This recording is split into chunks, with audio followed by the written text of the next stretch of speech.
tour était aussi une sorte de symbole du prodige technique français, un symbole de cette puissance de la France. C'était un symbole patriotique au départ, un symbole de la République française, mais aussi un symbole enfin des sciences, de la technologie, du progrès industriel, scientifique et technologique de cette époque-là. Là, on reste dans le domaine symbolique. Porte monumentale d'entrée, symbole de ceci, symbole de la France, un symbole de cela, oui, d'accord. Mais au niveau pratique, à quoi ça servait la Tour Eiffel au départ? Tour Eiffel au départ, du point de vue pratique, elle ne servait à rien. Après, elle va servir d'antenne de transmission, mais uniquement après. Au départ, on ne l'avait pas encore conçue pour qu'elle soit une antenne de transmission. Donc c'est grâce notamment à la télégraphie sans fil, à la TSF, que la Tour Eiffel sera sauvée, qu'elle ne sera pas démolie. De toute façon, depuis 1964, on n'y touche plus. Merci André Malraux, c'est lui qui a fait classer la Tour Eiffel monument historique.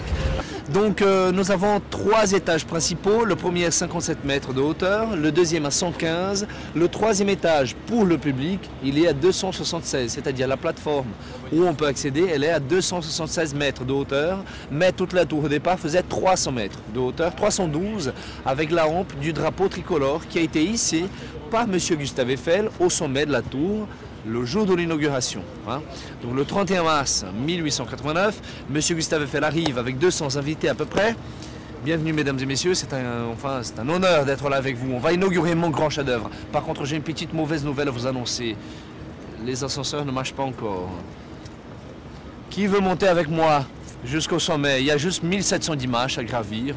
Il n'y a qu'une vingtaine de courageux. De toute façon, il n'y avait pas de place pour tout le monde.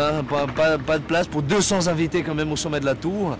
Donc là, en haut, il va hisser le drapeau tricolore en disant, entre autres choses, que la tour Eiffel, que la France était la seule nation du monde dont le drapeau avait une rampe de 300 mètres de hauteur. Alors, le drapeau tricolore qui a été hissé par M. Gustave Eiffel, en fait, c'était des drapeaux tricolores. Enfin, celui qui a été hissé par lui, il est resté là, je ne sais pas exactement combien de temps, mais un seul drapeau ne tenait jamais bon plus de 2 semaines.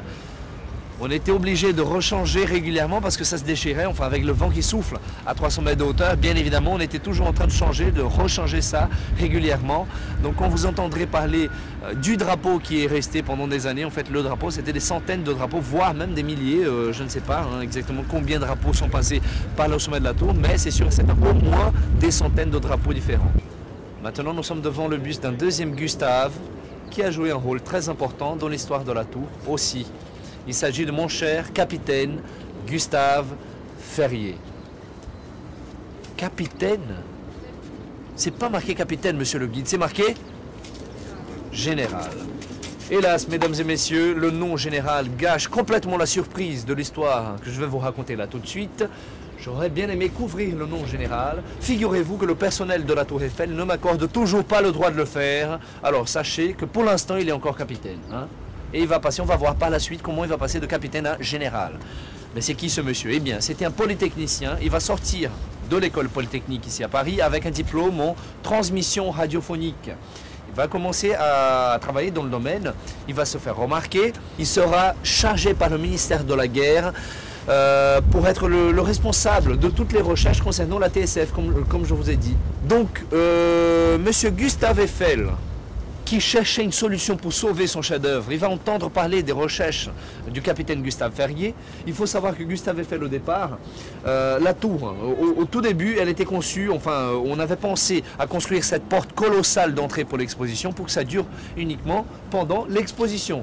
Rien de plus logique que ça. Mais M. Gustave Eiffel avait déjà obtenu, à l'époque de la construction de la tour, il avait déjà obtenu une concession de 20 ans.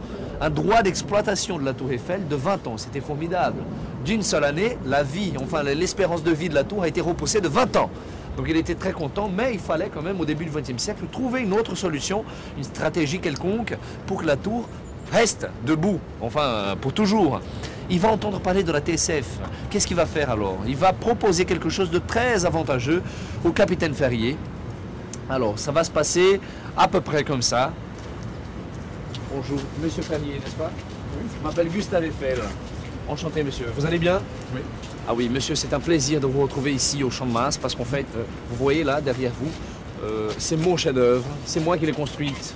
J'en suis très fier. Eh bien, monsieur, êtes-vous le responsable de toutes les recherches concernant la TSF? Oui. C'est bien vous? Oui. Ah oui, je suis ravi, monsieur. Je sens que l'affaire est encore un peu trop secrète, n'est-ce pas? Ne vous inquiétez pas, monsieur. Nous sommes à l'abri des regards indiscrets. Donc, je vous propose de la prêter, enfin, vous la prêter. Non seulement je vous la prête, mais en plus, monsieur, je prends en charge toutes les dépenses que vous aurez avec vos expériences. Envoyez-moi les factures, comme ça tout le monde est content. Et en plus, je vous rappelle, vous aurez la plus haute antenne du monde pour vos transmissions. Si vous avez du succès, je pense que ça va vous aider à gravir les échelons de l'hiérarchie militaire. Devenir même, peut-être un jour...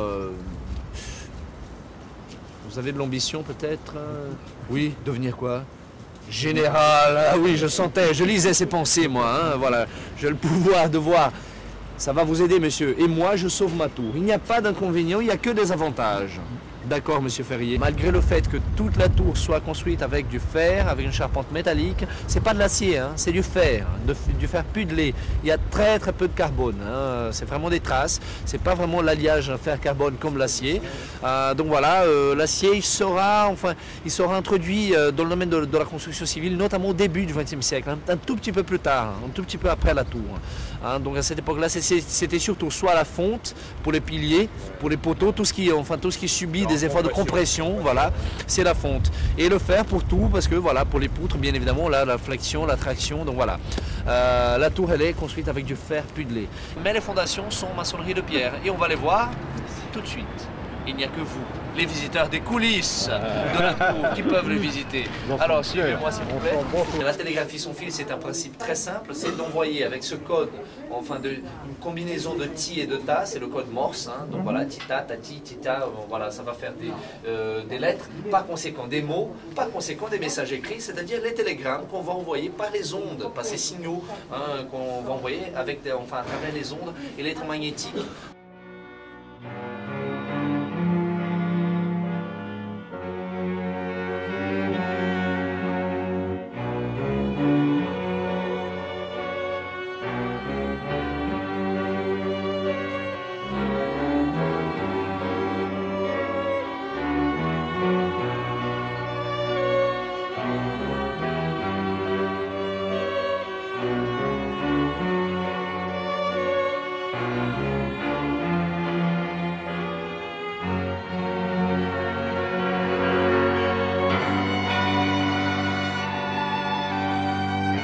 Je vous ai dit tout à l'heure que ce mouvement d'aller-retour du chariot correspond au mouvement d'aller-retour des ascenseurs. Et là, vous allez me dire, mais attendez, monsieur, le chariot ne va pas très loin. C'est juste 16 mètres de déplacement. Nous avons une trajectoire de 16 mètres seulement. Ces ascenseurs-là, ils vont jusqu'au deuxième étage de la tour, qui est à 115 mètres de hauteur. Sauf que ce pas des ascenseurs ordinaires. Ils ne montent pas dans le sens vertical. Ils montent en biais. C'est des ascenseurs funiculaires. Alors, comment ces 16 mètres vont devenir 128? Il va falloir multiplier 16. 16 fois 8, ça fait 128. Alors, à votre avis, quels sont les éléments qui sont les responsables pour cette multiplication des distances? Les roues, bravo monsieur, 50 points pour vous. Très bien. Les roues, les poulies. Nous avons plusieurs roues, plusieurs poulies sur les chariots, à côté de nous, derrière nous. Et bien pourquoi ça? Parce que justement ces poulies, elles contribuent à cette multiplication. C'est grâce aux poulies, c'est grâce à ce système de mouflage. C'est ce que nous appelons un système de mouflage, un système avec plusieurs poulies. Donc ces câbles mouflés, ils vont multiplier ces distances par 8. Par conséquent, la vitesse de des chariots, qui est très lente, c'est la vitesse des ascenseurs divisée par 8. Ou le contraire si vous voulez. C'est-à-dire que la vitesse des ascenseurs égale la vitesse, c'est la vitesse du chariot multipliée par 8, tout simplement. Donc voilà. Là maintenant vous comprendrez davantage pourquoi chacune des poulies sur le chariot tourne à une vitesse différente. Et là vous verrez comment le système prend en charge de façon progressive cette multiplication des distances qui correspond à une multiplication des vitesses par conséquent.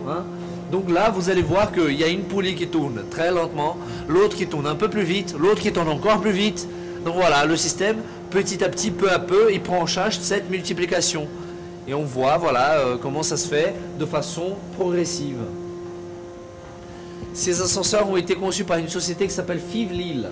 Et ils ont été mis en place en 1899, 10 ans après la construction de la tour. Parce qu'au départ, les ascenseurs qui étaient ici en 1889, ils ne montaient qu'au premier étage, pas au deuxième, uniquement au premier, et ils redescendaient. Des côtés opposés, des côtés nord et sud, ils allaient directement au deuxième étage sans s'arrêter au premier.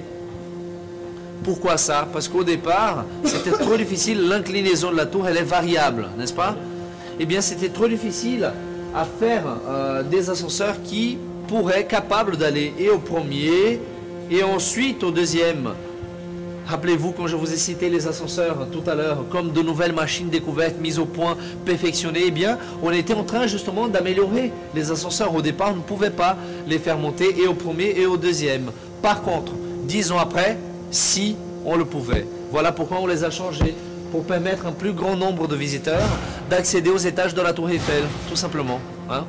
On va trouver d'une façon très étonnante beaucoup de points en commun entre la Tour Eiffel en pleine fin du 19e siècle et l'architecture médiévale, gothique.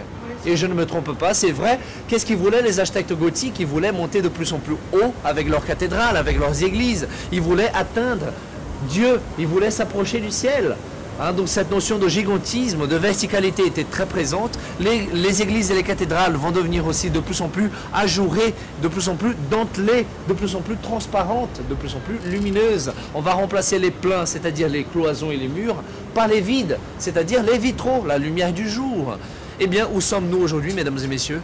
Nous sommes dans le plus haut bâtiment du monde à l'époque de son ouverture. Nous sommes dans la tour qui, d'après les enfants parisiens, monte vers le ciel. Si on regarde autour de nous, il n'y a plus de parois, plus de murs, plus de cloisons, que la lumière du jour, que de la transparence, que de la dentelle de fer cette fois-ci. Et dans ce sens-là, on peut même dire que c'est la tour qui prend le relais de la cathédrale.